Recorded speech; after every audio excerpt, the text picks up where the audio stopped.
Welcome back. If you're looking to get a health boost from coffee, it matters when you drink it.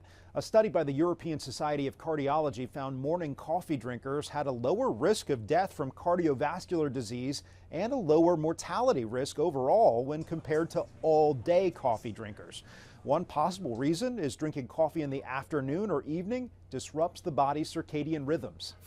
Alcohol is also having a moment with conflicting studies and recommendations.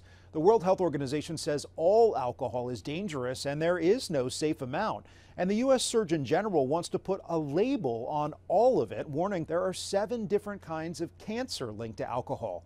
On the other hand, the U.S. National Academies of Science, Engineering, and Medicine found there is evidence drinking moderately actually lowers your risk of death from any cause compared to not drinking at all. But a growing number of Americans are using the month of January to sample sobriety without being overwhelmed by the idea of giving up alcohol forever.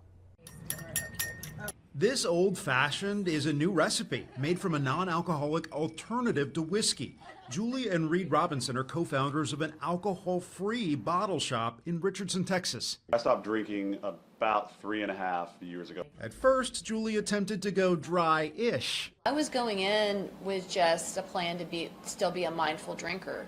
I just started feeling so much better. My sleep was better. I had more clarity. And I thought, I'm just going to keep going. Their shop gets more customers this month as more people reflect on their relationship with alcohol in the new year.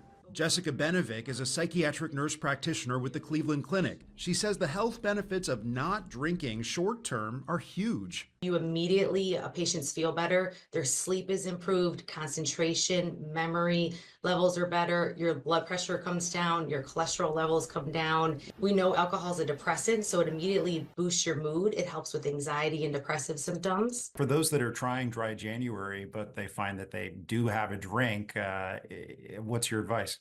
Yeah, that's a very common thing. A lot of patients feel like it's all or nothing, and it's not. I think any sobriety is better than no sobriety. If you slip, that's okay. Just start over tomorrow. There are also apps that can track your progress, even keeping count of how many calories you're not consuming. A nudge to nix the alcohol that may lead some to try a sober spring.